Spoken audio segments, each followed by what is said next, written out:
Bienvenue dans la série Nous Entrepreneurs. Je suis Benjamin Delsal, coach d'affaires certifié Action Coach à Lyon. Et dans Nous Entrepreneurs, nous donnons la parole à des dirigeants afin qu'ils nous partagent leur histoire, leurs apprentissages, leurs succès, et puis également qu'ils nous fassent part des défis qu'ils anticipent dans leur secteur. On est convaincu que c'est par la réussite des PME de la région que nous aurons une économie prospère et que nous construirons ensemble un monde souhaitable. Et aujourd'hui, je suis ravi de recevoir Romain Plantier de l'entreprise L&DB. Alors bonjour Bonjour. Romain, bienvenue sur Nous Entrepreneurs. Est-ce que tu peux te présenter ton entreprise, s'il te plaît? Alors, bonjour à tous. Donc, Romain Plantier, je suis donc dirigeant de la société L&DB. Donc, L&DB, en fait, on fait tout ce qui est prestation, location, vente et installation donc, de matériel audiovisuel, avec une grosse partie de notre activité sur la prestation donc pour tout type d'événement. Super. Est-ce que tu peux nous dire depuis combien de temps tu diriges LDB et peut-être aussi ce qui t'a amené à te lancer, quel a été ton parcours? Alors, du coup, LDB a été créé en janvier donc 2015. Donc, ça fait plus de 7 ans maintenant. Moi, je suis passionné en fait depuis tout petit donc par le milieu donc du son et lumière. J'ai commencé en tant que DJ et puis après donc en faisant des stages d'école, je me suis vraiment rapproché du milieu donc de tout ce qui est création lumière et donc après par la suite donc grâce à un de mes mentors quoi, enfin on a créé LDB et donc aujourd'hui je me suis retrouvé donc dirigeant de LDB et voilà. Super, génial. Est-ce que tu avais un objectif en lançant LDB? Alors, j'avais pas forcément d'objectif. Le seul objet, enfin, je sais pas si c'est un objectif, mais c'était surtout en fait de faire de ma passion en fait un métier, ce que j'ai réussi à faire, et de travailler en fait dans le bonheur et voilà, enfin faire quelque chose que j'aime, c'était le plus beau objectif. Excellent. J'imagine que dans ton métier, effectivement, tu parles de bonheur, etc. Donc, ça m'amène à la question suivante. Ça serait quoi ou c'est quoi ton client idéal et comment est-ce que toi, tu lui apportes alors, du bonheur, je sais pas, de la valeur. Donc, c'est quoi ton client idéal? Alors, mon client idéal, en fait, c'est un client qui cherche à mettre en avant son événement, à vouloir le transformer et faire qu'il soit exceptionnel. Et surtout, à travers enfin, le son, la lumière ou la vidéo. Et nous, donc, notre mission, donc, c'est de transformer son événement pour que ses invités, ses participants, enfin, en gardent vraiment un super souvenir. Et notre valeur, en fait, c'est surtout que le client soit satisfait à 100%. C'est vraiment, en fait, une valeur très importante pour moi pour que le client finisse son événement et nous remercie et soit vraiment satisfait. C'est intéressant parce que ça veut dire que t'as deux types de clients au final. T'as ton client direct alors c'est quoi? C'est des salles, c'est voilà, des gens comme ça. Et puis t'as un client final aussi. Donc, Alors, oui, on a plusieurs types de clients. Donc, que ça soit, on travaille aussi bien avec des municipalités, avec des entreprises en direct, avec des agences de communication, avec des lieux événementiels. Donc, voilà. Et après, oui, au travers de ces premiers clients, on a d'autres clients, des clients finaux qu'il faut satisfaire. Et puis, il y a aussi donc les participants, donc les invités de ces clients finaux qui doivent être aussi contents de l'événement et surtout qu'ils en gardent un bon souvenir. ok. Bon, j'imagine que ton secteur a été un peu chahuté par les derniers événements depuis 2-3 ans, qui s'enchaînent un petit peu. Comment est-ce que tu fais toi pour t'adapter avec LDB à cette conjoncture et à ces différentes crises ou je ne sais pas comment on peut les appeler. Alors oui, oui, on a traversé donc plusieurs crises, dont, enfin pour moi en tout cas, c'était la première crise, le Covid, puisque dans le passé il y avait eu d'autres crises, mais bon, j'étais pas encore dirigeant, j'étais qu'employé. Mais du coup, oui, ça a été tout nouveau pour moi. Le côté positif, c'est que je me suis dit que j'ai réussi à surmonter cette crise qui était quand même assez costaud. Ça permet aussi de se rassurer au niveau surtout de la gestion financière qui est vraiment très importante, je le pense, dans une entreprise, quoi. C'est vraiment une des bases fondamentales. Donc, ça a permis d'être encore plus fort. On ressort de cette crise encore plus fort. Je pense qu'il y a d'autres crises qui vont arriver, malheureusement. Enfin, on est même en plein dedans, hein, entre la crise avec la guerre de l'Ukraine, maintenant l'énergie qui va augmenter. Ça, c'est vraiment une grande question que je me pose aujourd'hui. Je ne sais pas où on va là-dessus. Mais du coup, voilà, on a surmonté le Covid. Je pense que la crise de l'énergie, on n'arrive pas à la surmonter encore, quoi. Et donc, spécifiquement dans tes opérations, comment est-ce que tu t'es adapté, peut-être, bah, si tu parlais du Covid, pendant le Covid, comment tu t'es adapté, puis à la reprise? Alors, pendant le Covid, la priorité était de sauvegarder un maximum la trésorerie. Du coup, j'ai tout de suite en fait pris des décisions de tous les coûts en fait qui n'étaient pas nécessaires, en fait de les arrêter pour vraiment réduire les charges et pouvoir survivre. Voilà, faire des choix qui n'étaient pas forcément évidents, mais parce que bon, on arrête de travailler avec des collaborateurs.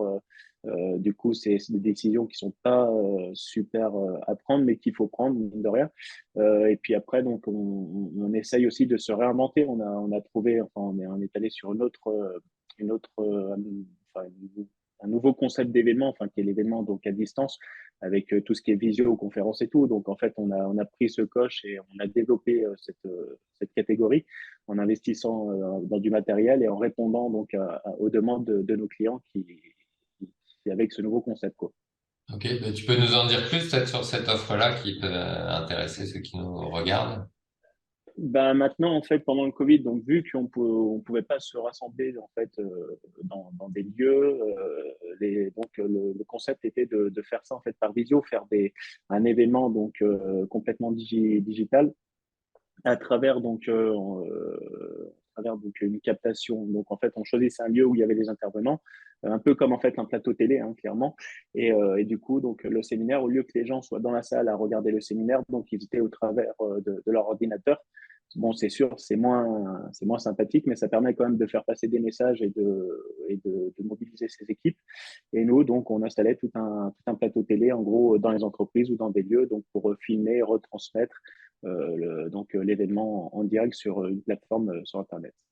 Ok, donc sûrement, ça peut permettre aussi dans certains cas de toucher encore plus de monde et des gens qui seraient pas venus ou Bien qui sûr, et même, pourraient- même aujourd'hui, en fait, ce concept, on le garde, en fait, on fait les deux, c'est-à-dire qu'on fait aussi bien du présentiel avec les gens dans la salle, et on diffuse aussi, en fait, sur Internet pour des gens qui sont soit très loin dans le monde, qui peuvent pas venir, ou même des fois, en fait, avec des intervenants, donc à distance. Par exemple, quand une entreprise veut faire intervenir plutôt un guest et qui est à distance, au lieu de payer des billets d'avion, des frais d'hôtel, tout ça et tout, c'est beaucoup plus facile d'avoir un intervenant guest à distance par une visio. Ça permet de mobiliser moins de temps sur son agenda, quoi.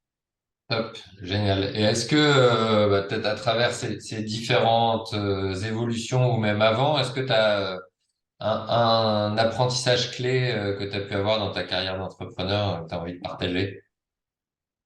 Un apprentissage, en fait, ce qui est très important, je pense, c'est vraiment de se remettre en question assez régulièrement, de voir en fait quand des choses ne vont pas, et ben se poser les bonnes questions et faire en sorte de rectifier pour justement résoudre le problème et puis pour pouvoir avancer.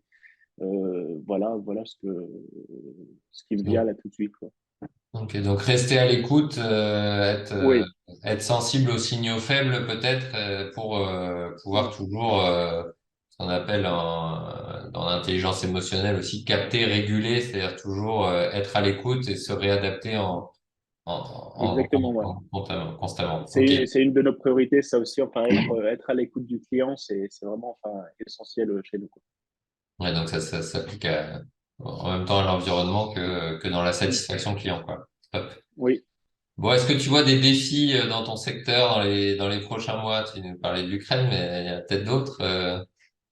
oui, oui, bah oui, bah, déjà voir en fait ce que l'énergie, comment on va se faire manger entre guillemets par l'énergie, car enfin, je pense, enfin, comme à chaque fois qu'il y a une crise, les entreprises, quand ils ont, enfin, ça va leur créer une charge supplémentaire. Et en général, bon, le post-événementiel marketing en prend toujours un coup à ce moment-là. Donc, j'espère juste que les événements vont pas trop ralentir. Enfin, surtout que là, on a eu un très beau redémarrage. Donc, ça fait vraiment plaisir après le Covid. Donc, on va voir comment on va s'adapter. Et le but, bah, ça sera sinon de se réinventer et de trouver encore plus de nouveaux clients ou des clients qui sont prêts quand même à faire du marketing et des événements, même s'il y a cette crise énergétique, quoi. Ouais, ouais, sûrement aussi une envie de se retrouver. C'est ça qui a fait que tu as eu une bonne année aussi, une envie Ouais. de se retrouver après le Covid et donc un Oui, peu moins de ça faisait du prévisibilité bien. peut-être. Ouais. Mm. Ça faisait vraiment du bien aux entreprises et aux collaborateurs, justement, de se retrouver lors d'événements pour faire le bilan et puis même passer de bons moments ensemble, quoi. Ok, top. Est-ce que justement, pour ceux qui nous écoutent, qui nous regardent, est-ce que tu aurais une proposition à leur faire? Et ben oui, bah après, si vous êtes à la recherche donc d'une entreprise donc, pour mettre en valeur votre événement, faire de votre événement un moment magique et inoubliable, bah, n'hésitez pas. Enfin, nous sommes à votre service pour tout ce qui est prestations, son, lumière, vidéo. Ça sera avec grand plaisir de répondre à vos demandes et de vous accompagner sur vos prochains événements. Top, ça donne envie. Une autre petite question alors personnelle ou plus aussi pour des gens qui sont peut-être un peu moins avancés que toi ou sur leur entreprise. Si tu te croisais au moment de monter ton entreprise, qu'est-ce que tu te donnerais comme conseil aux plus jeunes Romain?